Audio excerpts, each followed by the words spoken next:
I am Tristan Alano and I will be presenting my culminating output for Ethics 00846.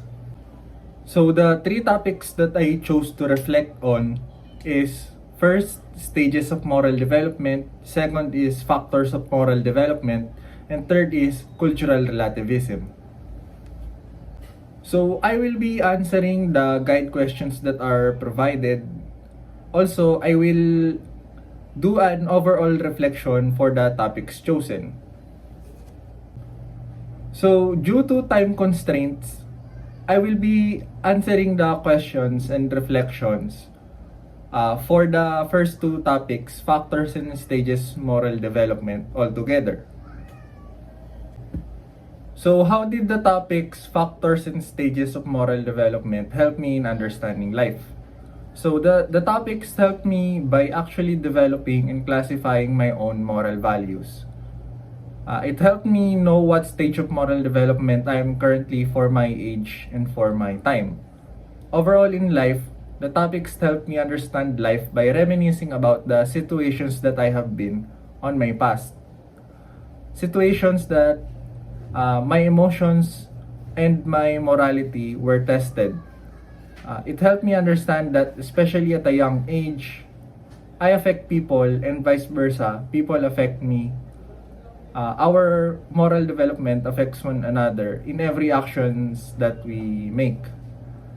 It also helped me understand the emotion of the people around me and even my own emotion.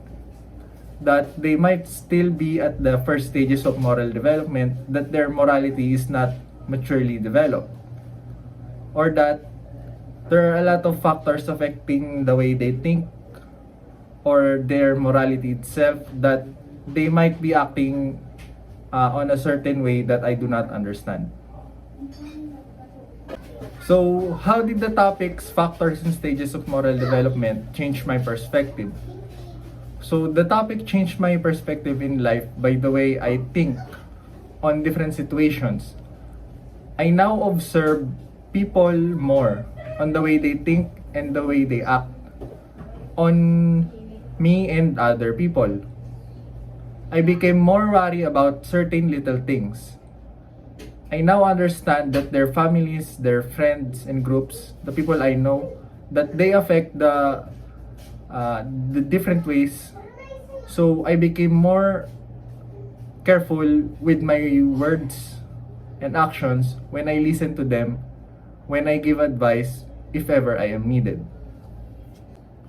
So how did the topic affect my plans?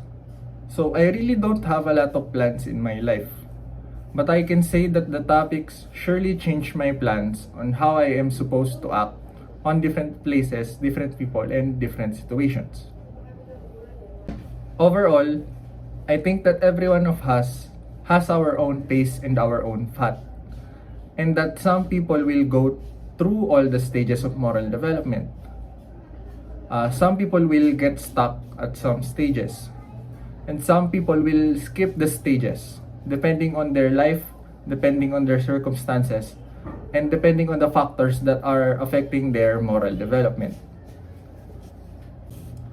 So, for the topic of cultural relativism, I will also answer the guide questions and I will do an overall reflection.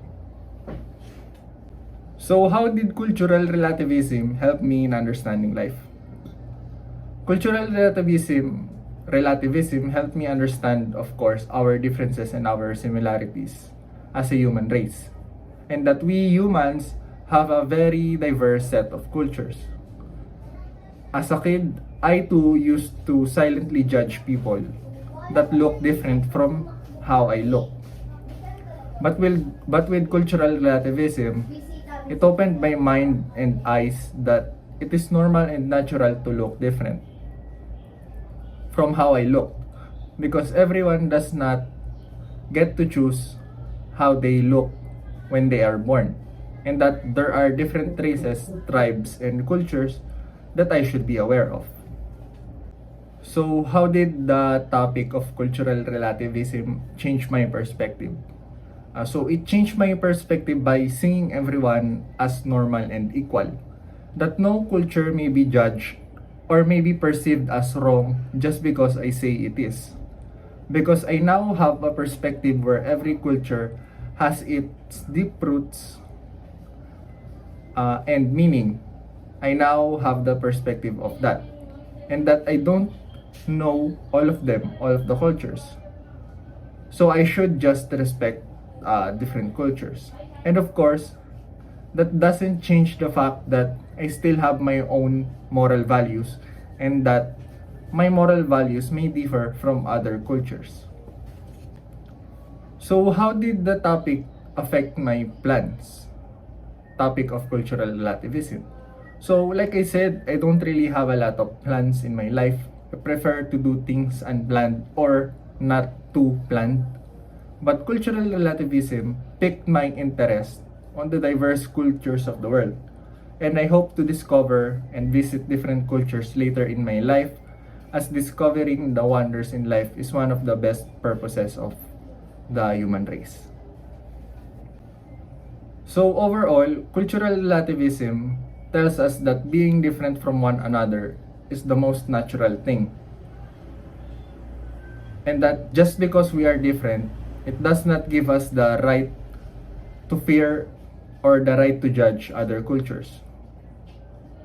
Because cultural relativism tells us that there is no absolute standard for right and wrong when it comes to cultures.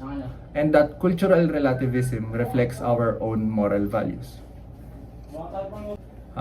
I am Tristan Alano of BS Math, second year Block 2. And thank you for listening to my presentation.